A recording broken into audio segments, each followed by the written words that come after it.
If you were alone in the sky, outnumbered nearly 20 to 1, what would you do? On February 4, 1944, over the tangled jungles of northern Burma, one American P-40 pilot faced Japanese fighters closing in from every direction. His fuel was limited. No reinforcements were coming. And below him, an entire Allied convoy was moments from disaster. How he responded changed the entire fight. If you love stories of impossible courage, hit that like button, subscribe, and let's begin. At 7:56 a.m. on February 4, 1944, First Lieutenant Raymond Walker angled his Curtiss P-40 Warhawk into a sweeping turn above the rolling green canopy of the Yukon Valley. The air was cool at 12,000 feet, but a pale layer of morning haze clung low across the jungle floor. He had just completed a routine weather reconnaissance and was preparing to return to base at Lelang Forward Strip when his headset crackled with a faint, distorted warning. Multiple fast movers, bearing east, altitude unknown. Static washed over the rest. Walker frowned behind his oxygen mask. The Yukon Valley was notorious for swallowing radio signals.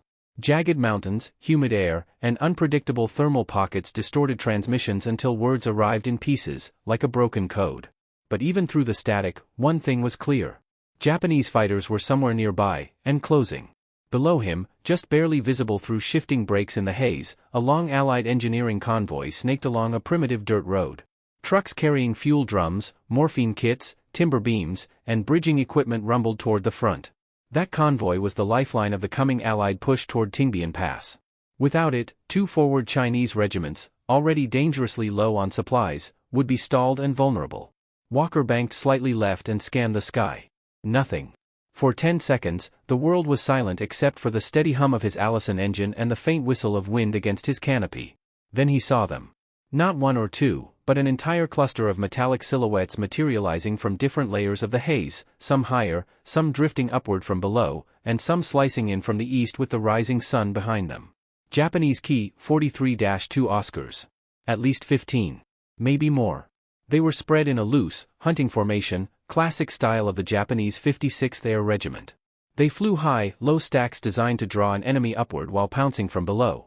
Walker recognized this instantly. He'd watched two friends fall to this tactic only weeks earlier. His pulse kicked. He was the only Allied fighter airborne anywhere in the valley. The nearest friendly squadron, Banshee Flight, was still refueling nearly 30 minutes away. No one could reach him in time. Standard doctrine was certain. A lone pilot facing more than 4 to 1 odds must disengage. He faced nearly 20 to 1 odds. His first instinct was to throttle up, roll away, and run for the cloud layer to the southwest. It wasn't cowardice. It was survival. A P-40K was a sturdy and deadly machine in a dive, but in turnfights, the Oscar outclassed it brutally. In the wrong angle, in the wrong moment, the lightweight Japanese fighters could carve him apart like a knife through fabric. He checked his fuel gauge. 118 gallons. Enough for a short fight. Not enough for a prolonged one. He eyed the ammo counter. 1,400 rounds across 6.50 caliber machine guns. Plenty for 1 or 2 aggressive attack passes, but not enough for a drawn-out dogfight. He glanced down again at the convoy. Fuel trucks, vulnerable. Engineers, unarmed. Medical carriers, essential. Bridging equipment, irreplaceable. It wouldn't take more than 3 minutes for Japanese fighters to swoop down and turn that entire column into burning wreckage. His stomach tightened. If he disengaged, he might save his own life. But if he disengaged, dozens of others would lose theirs. Above him, the highest Japanese element began to arc toward the sun, cutting downward into position. The rest fanned out, adjusting angles, tightening their net. They weren't rushing. They were hunting. Raymond Walker exhaled once, steady and controlled. He tightened his harness, slid his gloved hand over the throttle, and pushed it forward until the Allison engine roared. He wasn't running. Not today. Not while that convoy was exposed. Not while he still had one chance, however small, to tilt the fight. As the Japanese circle contracted around him from every direction, Walker made his choice. He would attack. Alone. And he would need a move no one had ever attempted. To understand why First Lieutenant Raymond Walker made the decision he did that morning over the Yukon Valley, you must first understand the place, the machines involved, and the stakes that hung on every mile of sky in northern Burma.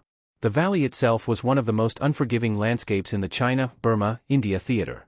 It stretched like a vast green corridor hemmed in by steep mountain walls scarred with deep ravines and twisting rivers.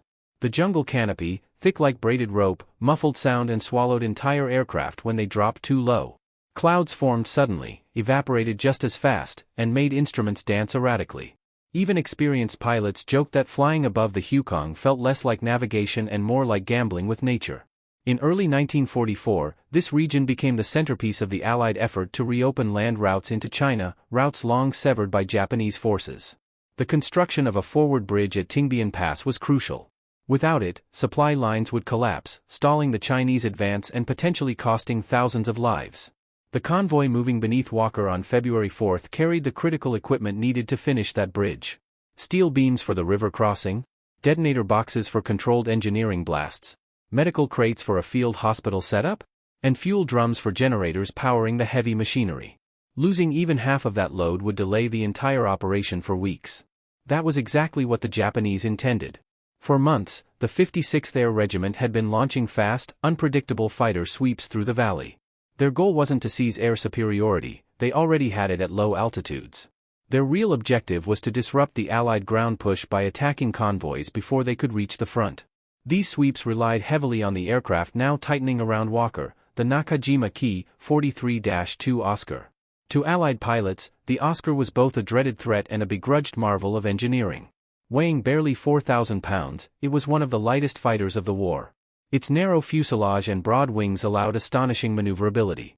Skilled Japanese pilots could swing an Oscar into a full 180-degree turn in less time than it took an American fighter to roll level. Their combat flaps gave them the ability to snap into knife-edge turns without stalling. And their preferred tactic, coordinated multi-angle compression, was designed to overwhelm a single opponent before he could use his aircraft's strengths. The U.S. Curtiss P-40 Warhawk, the machine carrying Walker, was nearly the opposite. It was heavier, more rugged, built like a clenched fist rather than an outstretched hand. Its Allison V-1710 engine could take punishment few other fighters would survive. Its wings could chew through high-speed dives without flutter. And its 6.50 caliber Browning machine guns, 3 in each wing, delivered devastating firepower when aimed properly. But the P-40 had weaknesses. It bled energy quickly in tight turns. It couldn't climb fast enough to evade a determined Oscar. And in low-altitude turning fights, the Japanese almost always dictated the tempo. Pilots were trained relentlessly, never fight the Oscars on their terms. Use speed. Use surprise. Attack in slashing dives, then climb away before they could react. Walker knew all this. He'd seen it firsthand.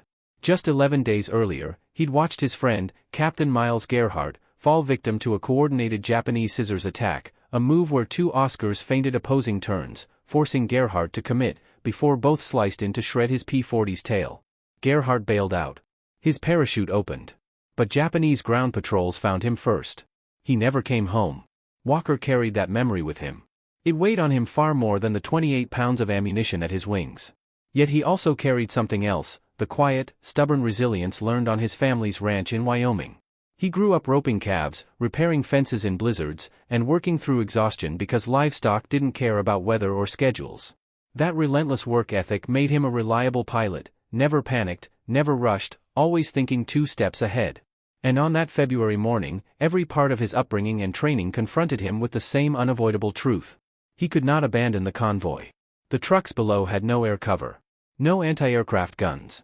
No terrain protection.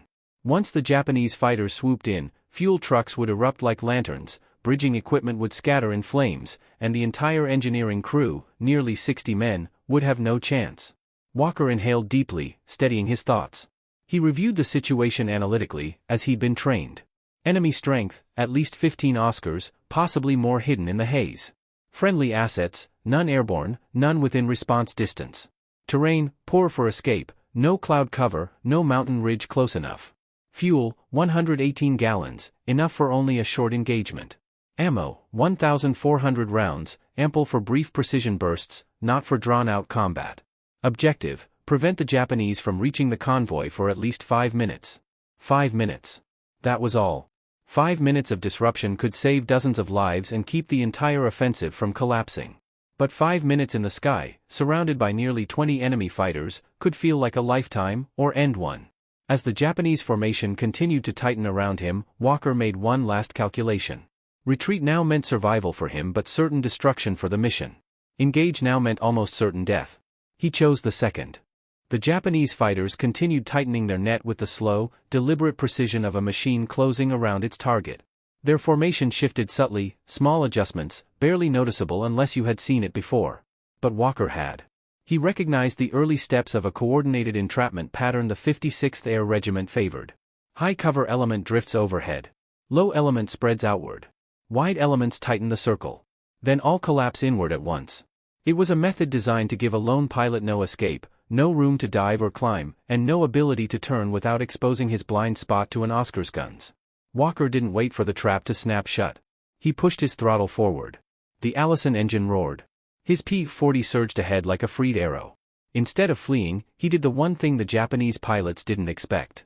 He climbed, straight toward the sun. The Oscars closest to him hesitated. Pilots didn't usually climb when surrounded. Climbing meant losing energy quickly. Climbing meant giving your enemies the advantage of gravity.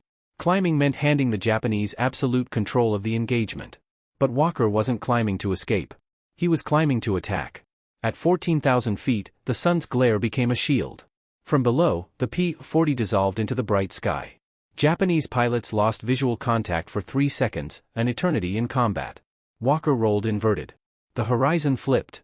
His Warhawk's nose dropped. Gravity seized him. His speed began to spike, 280 mph, 310, 340. He had almost no time. He needed the perfect angle.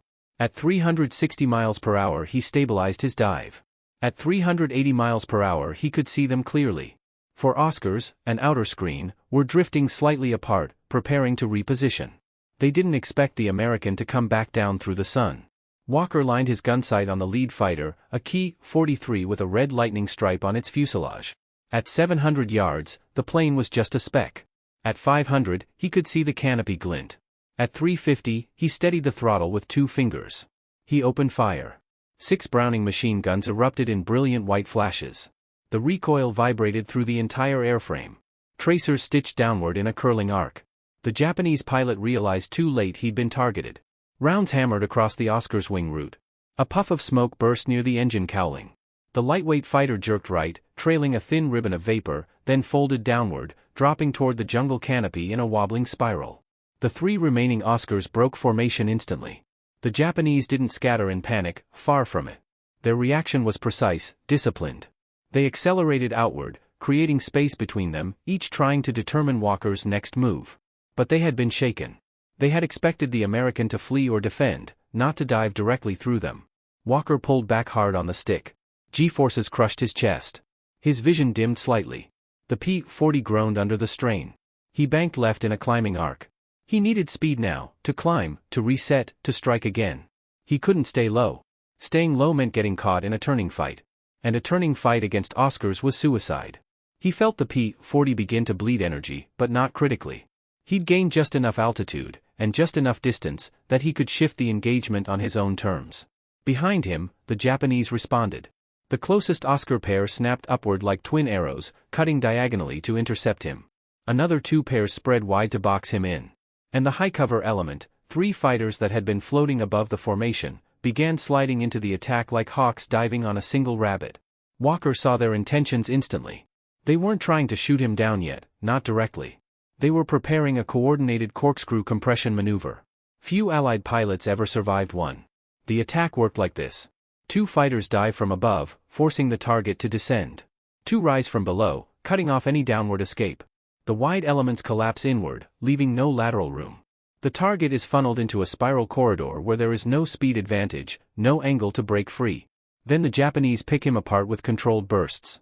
Walker tensed. He had broken their outer screen. But now the full weight of the formation was moving. Every pilot, above, below, and wide, was tightening their path toward him. He yanked his Warhawk into a shallow right-hand dive. The Japanese mirrored the move instantly. 2 Oscars dropped in from 2 o'clock high. 2 more shot upward from 5 o'clock low.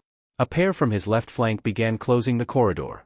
The high-cover trio arced downward like a spearhead. Walker's heart rate steadied, not increased. He understood exactly what they were doing.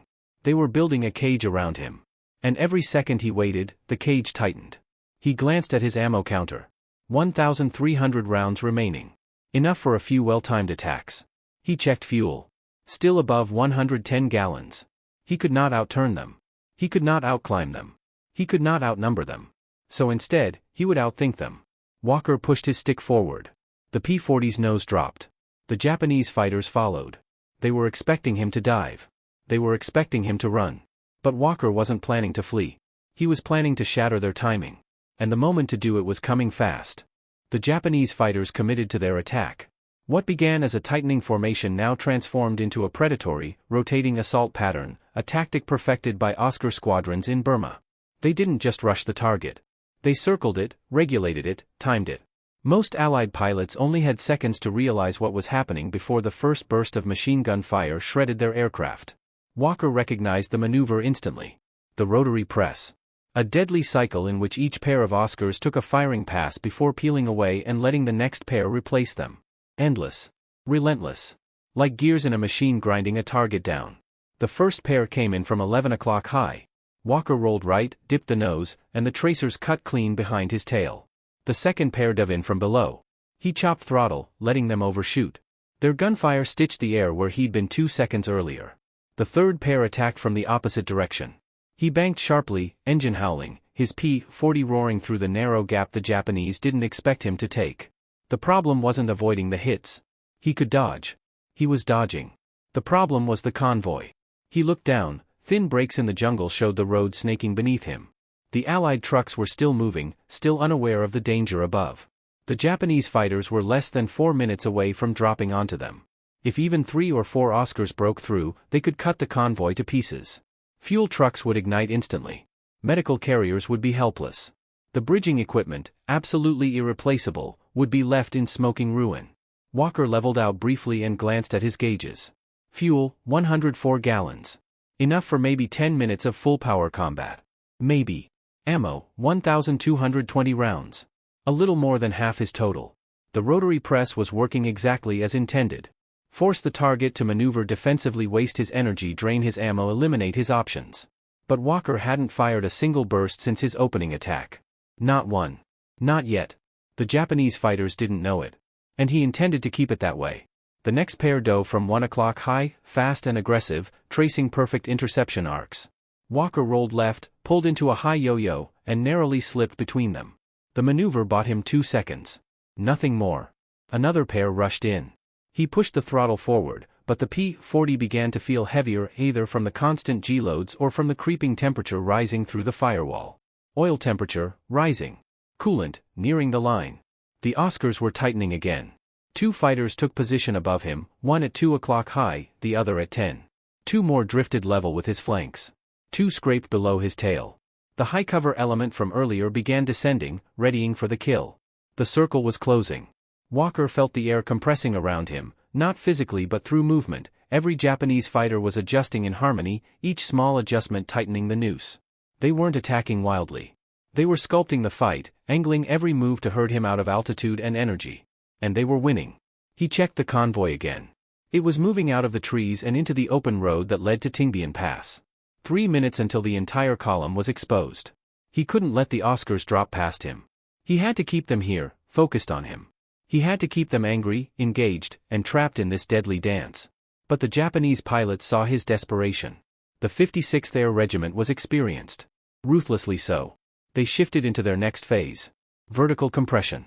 2 Oscars dove straight down toward him, firing short controlled bursts. Not to kill. To force him downward. 2 more rose up from below, forcing him higher. A classic vice maneuver. Walker was being squeezed vertically and horizontally at the same time. If he moved wrong, 1 inch too far in any direction, he'd drift into the firing line of one of the other pairs. His P-40 shook violently as he pulled back on the stick. It felt sluggish. Less responsive. He glanced at his right wing. A line of small punctures, maybe 5, maybe 6, ran along the leading edge. He hadn't even noticed the hit. He didn't have time to notice any of them. The next pair made its pass. Tracers flashed by his cockpit like sparks from a cutting torch. Splinters of metal rattled against his canopy frame. He pushed forward and away, letting their overtake speed work against them. But he was drifting downward. Altitude, 7,400 feet. Then 7,100. Then 6,850. The Oscars were forcing him down into the kill zone. A pair from his left closed in aggressively. He rolled right to evade. And saw the right side pair closing in, too. Too tight a gap. Too perfect a trap. He centered his stick. He didn't move. The Japanese expected an evasive dive or turn. They didn't expect hesitation. Both pairs fired too soon, anticipating an escape that never came. Their bullets sliced into empty sky instead of his tail. But their mistake came with a price. The wide elements tightened even further. Now they weren't just closing a cage, they were pressing the cage inward. Walker's breath steadied. He needed one break. One gap. 1 second of enemy misalignment. He found it. The Japanese fighters attacking from below were half a second out of sync with the pair dropping in from above, barely noticeable, just a sliver of timing. But to Walker, it was as clear as a gap in a hurricane. He slammed the throttle forward. The P-40 surged, its Allison engine screaming in protest. But he wasn't trying to escape. He wasn't trying to run. He was trying to position himself. The Japanese fighters, now fully committed to the compression pattern, collapsed inward and began to overshoot the space directly ahead of him. Walker narrowed his eyes. He didn't need to outrun them. He didn't need to outclimb them. He needed to force them into a tiny moment of imbalance. One single mistake. One misaligned angle. Because once he had that, he could break their entire attack wide open. The moment the Japanese formation compressed inward, the sky around Walker ignited. The first burst came from his lower right, short, controlled, precise. A string of 7.7 mm rounds cut across his wing like a row of snapping teeth. Metal flakes burst backward. Fabric tore. The Warhawk jolted sideways. Walker gritted his teeth and countered with hard left stick. The aircraft responded, sluggishly. That wasn't good. Something in the right-wing control system had taken a hit. Before he could assess further, a second Oscar screamed past his nose in a high-speed crossing shot, guns blazing. Tracers flashed inches from his canopy. One round cracked against the armored glass, leaving a white starburst fracture. Walker pulled hard into a climbing roll to escape the line of fire, but the next enemy pair was already diving in to fill the gap. The Rotary Press had evolved again. Now it wasn't just a cycle. It was a storm, continuous, coordinated, merciless. The next burst hit him. Whump, whump, whump. Heavy vibration shook the cockpit. His engine coughed once, then stabilized. But the warning lights flickered in angry orange pulses. Walker checked his instruments. Oil temperature, climbing fast. Coolant temperature, edging toward red. Oil pressure, dropping. Not catastrophic yet. But dangerous, very dangerous. He smelled something sharp and metallic. Smoke. A thin gray wisp curled up behind the instrument panel. He tapped the gauges lightly, sometimes damaged circuits produced false readings. But the smoke kept coming, faint but steady, snaking upward like an omen. Another pair of Oscars slashed across his left side. Walker banked sharply, but this time, the P-40 didn't respond the way it should. It rolled too far right. He fought it back. It rolled again, right and low. The right aileron cable. He knew it. They'd shredded it. The control surfaces were no longer symmetrical. He could still roll left, but right rolls required double the force and half the responsiveness. Every second he spent correcting his attitude cost precious airspeed. And the Japanese pilots saw it. One Oscar with a black striped tail dropped behind him and began tightening into a firing position. The pilot knew he had the advantage. He pressed in slowly, like a hunter closing the distance on a wounded animal. Walker chopped throttle, kicked left rudder, and the sudden deceleration caused the Oscar to overshoot, but only just. The Japanese pilot corrected instantly and swung around for another pass. Walker's pulse quickened. He could feel the trap tightening. He could feel his aircraft deteriorating around him. And he could feel the Japanese adapting to every move he made. He pushed the throttle forward again. The Allison engine screamed, but the sound wasn't smooth anymore. It carried a rasping vibration, like bearings grinding inside the crankshaft. Oil pressure, dipping lower. Coolant, past red line. Engine, overheating. Smoke, increasing. The P-40's heart was dying. Walker scanned the sky. He counted at least 14 Oscars still in the fight, maybe more above the haze. They weren't swarming him as wildly now. Their pattern had shifted again. They had changed strategy. They weren't charging blindly. They were circling him. Watching him. Waiting. Because they knew, every Japanese pilot in that formation knew, that the P-40 could not last long with temperatures like this. They didn't need to fill him with bullets. They didn't need to cut his wings off. They just needed to keep him flying until his engine quit. Walker pushed the throttle again, trying to gain a little altitude, a little speed, anything that might give him leverage. The engine protested. A deep metallic clatter vibrated through the cockpit floor. A sure sign that oil starvation was beginning. He smelled burning coolant. He saw smoke thickening at the edges of the panel. His engine was cooking itself alive. Another pair of Oscars took a firing pass. A burst ripped along the left side of his fuselage, smashing into electrical conduits. Sparks crackled up the panel, and the cockpit filled with thicker smoke. Walker coughed violently. The raw burn of heated insulation stung his eyes and throat. He slid the canopy open. A blast of wind tore through the cockpit, clearing some of the smoke, but now the slipstream slapped against his helmet and made every breath thin and ragged. Altitude dropping. Speed unstable. Oscars tightening again. Convoy almost exposed. He was running out of altitude, out of time, out of everything. Another Oscar dropped in from above. Walker rolled left, but the damaged aileron lagged, and the Japanese pilot adjusted instantly, firing a precise burst across the P-40's tailplane. The aircraft shuddered violently. Walker glanced back. His left elevator trim tab was gone.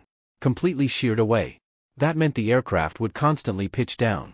He'd have to hold backstick pressure for the rest of the fight. His arms were already burning from the strain. The next Oscar slid behind him, no longer cautious, now confident. The pilot edged closer, preparing for a decisive burst. Walker exhaled once. He knew the Rotary Press had reached its final stage. He knew the Japanese had him in a perfect death funnel. And he knew the P-40, bleeding oil, leaking coolant, choking smoke, had only minutes before the engine seized completely. He took in every instrument reading in a glance. Oil pressure, nearly zero. Coolant, maximum. Engine, vibrating hard. Controls, badly damaged. Altitude, falling. If he kept fighting conventionally, he was dead. If he tried to climb, he was dead. If he dove, the Oscars would follow and tear him apart. There was no maneuver left in the manual. No doctrine. No standard tactic. He needed something different. Something insane. Something no one trained for. Something the Japanese could not predict or counter. Then, as two Oscars crossed paths slightly out of sync, Walker saw it. A moment. A sliver. A single narrow opening in their rotation. A move so reckless, so unthinkable, so far from doctrine that no enemy pilot would expect it. And if it worked, it would shatter the entire Japanese attack. For a split second, the formation around Walker lost its perfect timing. It was tiny, barely half a second, caused by two Oscars crossing paths a few meters off their normal positions. Any other pilot would have missed it. But Walker had spent years watching how animals moved on the Wyoming plains, cattle, horses, even spooked antelope. He knew that even the fastest, most coordinated creatures had one predictable flaw. Rhythm could be broken. The Japanese formation was no different. He didn't have altitude. He didn't have speed. He didn't have a functional engine for much longer. But he had one last card. A move so unorthodox nobody trained for it. A move that defied logic. A move so reckless it bordered on suicidal. Forcing the P-40 into a deliberate near-flat spin. He tightened his harness. His fingers curled around the stick. His breath steadied into slow, measured control. Then he acted. Throttle, chopped. Rudder, full left. Stick, pulled sharply back and slightly right. The Warhawk reacted instantly. But not gently. Whip, crack, thunk. The P-40's nose snapped upward, stalled, and yanked left so violently the horizon blurred into a chaotic smear. The aircraft flipped into a rapid autorotation, spiraling like a wounded hawk falling out of the sky. Inside the cockpit, Walker was slammed sideways. The seatbelt dug into his ribs. Centrifugal force squeezed his lungs. His vision pulsed at the edges. For an instant. Just an instant. He was no longer flying. He was falling. And the Japanese pilots were stunned. Oscars above him peeled off in confusion. They thought the sudden spin meant he'd taken a fatal hit. Others swung wide, overshooting the dive corridor they'd prepared so precisely. Two adjusted too late and nearly collided, both jerking hard to avoid crashing. In less than 3 seconds, their perfect death funnel dissolved. Walker's head throbbed as the P-40 spun toward the jungle canopy below. Wind screamed across the canopy. The engine coughed repeatedly, oil spraying across the windscreen in thin streaks. But he wasn't done. He counted the rotations. 1, 2, 3. He waited for the split-second window where the spin wasn't accelerating or slowing. The neutral point in the rotation. Then he made his move. Walker slammed the throttle forward. The Allison engine didn't roar. It howled. A harsh metallic grinding ripped through the cockpit as the dying power plant tried to obey.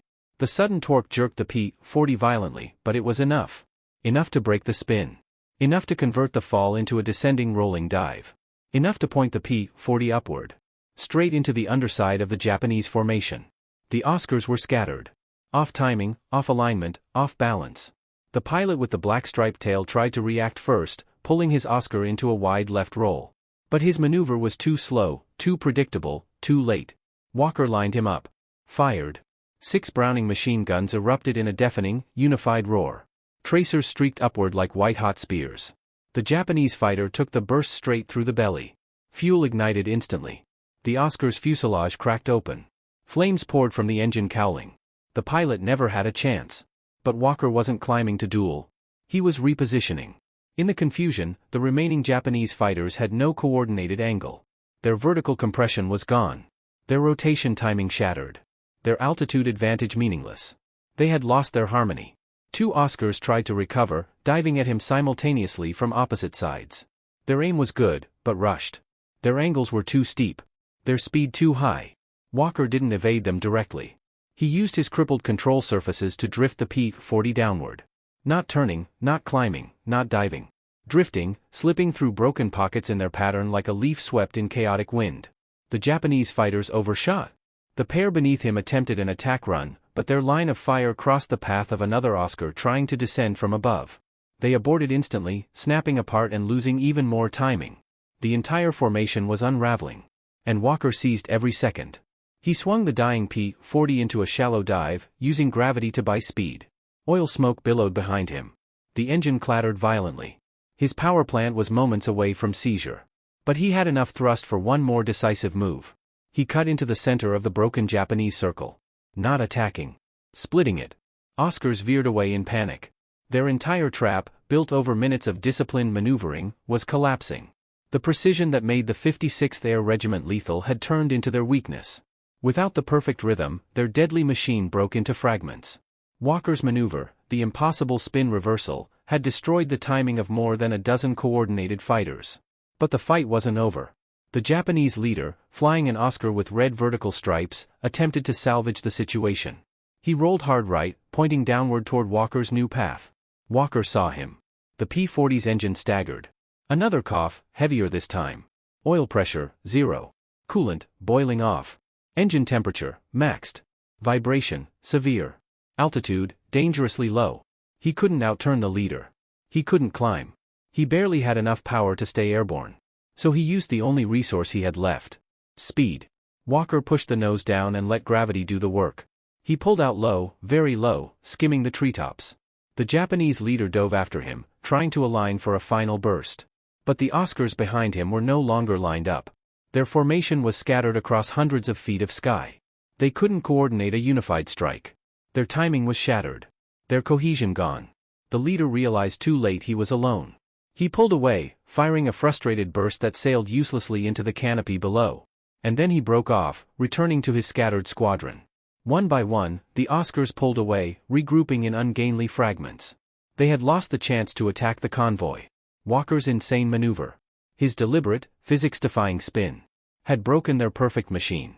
And now his own engine, shaking itself to pieces, forced him to face a new problem. He was alive, but nearly out of sky, out of power, and out of time. He had to get home. Or die trying. When the last of the Oscars broke off and disappeared into the haze, Walker was left alone in the sky, alive, but barely. The world inside his cockpit was a furnace. Smoke curled along the floor and seeped up through gaps in the damaged panel. The engine vibrated with the uneven, ragged clatter of metal tearing itself apart. Oil splattered across the windscreen, reducing visibility to a narrow strip ahead. Every warning gauge on the panel glowed or flickered, some dim, some bright, all angry. The P-40K Iron Maiden was coming apart. He pushed the throttle forward gently, too gently, even, as if afraid one more inch would cause the entire power plant to explode. The Allison coughed, wheezed, then caught again, running on what felt like stubbornness alone. Walker scanned for landmarks. Through the shifting smoke and streaked glass, he finally spotted the dirt strip at Lelang Forward Base, 28 miles southwest, a thin brown line carved into the green jungle. He trimmed the stick back, but the responses were uneven. The missing elevator trim tab forced him to hold constant back pressure, and the worn aileron cables on the right wing made the aircraft roll right unpredictably every few seconds. He corrected each drift manually, fighting the stick like a man wrestling a live wire. Altitude, 4,600 feet. Plenty to glide, if his engine died now. But the drag from the bullet holes and the half-failed controls made descent unpredictable. He needed to get lower, get lined up, and pray the engine held long enough for the landing. Then the oil pressure needle collapsed fully, dead bottom. A harsh grinding sound shuddered through the cockpit. Walker inhaled sharply. That was it. The Allison had reached its final minutes, maybe seconds. He coaxed the P-40 toward Lelang, watching the jungle roll beneath him, dark green, endless, unbroken. There was no place to put down safely if he missed the strip. Every direction meant certain crash. At 2,000 feet, the vibration intensified again. The propeller's rhythm became uneven, like a drumbeat losing time. He dropped his landing gear. The hydraulics failed instantly. No movement. No sound. Nothing. Manual pump. Left side of cockpit. He wrapped his elbow through the shoulder belt to hold the stick neutral, grabbed the pump with both hands, and worked it like a piston. 5 strokes. 10. 15. Nothing. 21. 22. Thunk. The left gear dropped and locked. The right followed seconds later. Walker let out a breath he didn't remember holding. He was close enough to see figures on the ground running toward the runway, pointing up at the crippled fighter limping toward them trailing smoke. But he had one more problem. Flaps. They were hydraulic, too. He didn't have enough pressure to lower them. A no-flap landing meant a higher touchdown speed. Harder impact. Longer roll. Less control. He didn't have a choice. At 600 feet, the engine finally gave out. The propeller windmilled lifelessly in the slipstream. The Warhawk had become a glider, with bullet holes for air brakes and no flaps to soften the descent. Walker lined up with the strip, fighting the aircraft every second as the damaged aileron tugged right and the missing trim tab pulled the nose downward. Over the threshold. He was too fast, far too fast. He allowed the speed to bleed, nose high, feeling the sink deepen. The ground rushed up. Impact. The main wheel slammed into the dirt, compressing the shocks to their limits. The tail dropped. The aircraft lurched violently as the right gear buckled inward.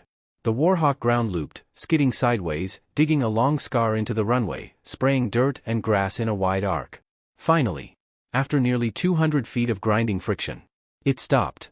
For a moment, Walker sat still, hands locked on the stick. He didn't move. He didn't breathe. Then the canopy opened from the outside. A crew chief and 2 medics pulled him out gently as he tried to stand, legs trembling from exhaustion and smoke inhalation. Behind him, the ground crew stared at the wreckage. 22 bullet holes through the fuselage. Aileron cable shredded. Elevator trim tab gone. Oil system destroyed. Radiator ruptured. Engine cooked beyond repair. Iron Maiden would never fly again. But the convoy it protected lived because of it. Hours later, intelligence confirmed the truth. The Japanese formation, scattered and broken by Walker's impossible maneuver, never reached the convoy. The engineers completed the bridge at Tingbian Pass. The Chinese divisions crossed on schedule. And the Allied advance resumed, because one pilot held the sky alone long enough to keep the mission alive. 1 week later, at a makeshift ceremony under a canvas awning, Walker received the Silver Star for gallantry. Months later, he added the Distinguished Flying Cross to his record. But among pilots in the 91st Fighter Squadron, his legacy wasn't a medal. It was the maneuver. The one no one understood, no one taught, no one believed possible until they saw the aftermath. The Walker spin reversal. A move born not from aggression, but from necessity. From calm under pressure. From refusing to quit. A move that changed the fight. If stories like this remind you why courage matters, why history survives, and why ordinary men can do extraordinary things, make sure to hit that like button, subscribe for more forgotten World War II heroes, and drop a comment sharing where you're watching from, and if anyone in your family served in the CBI theater. Thank you for watching. More unbelievable stories are on the way.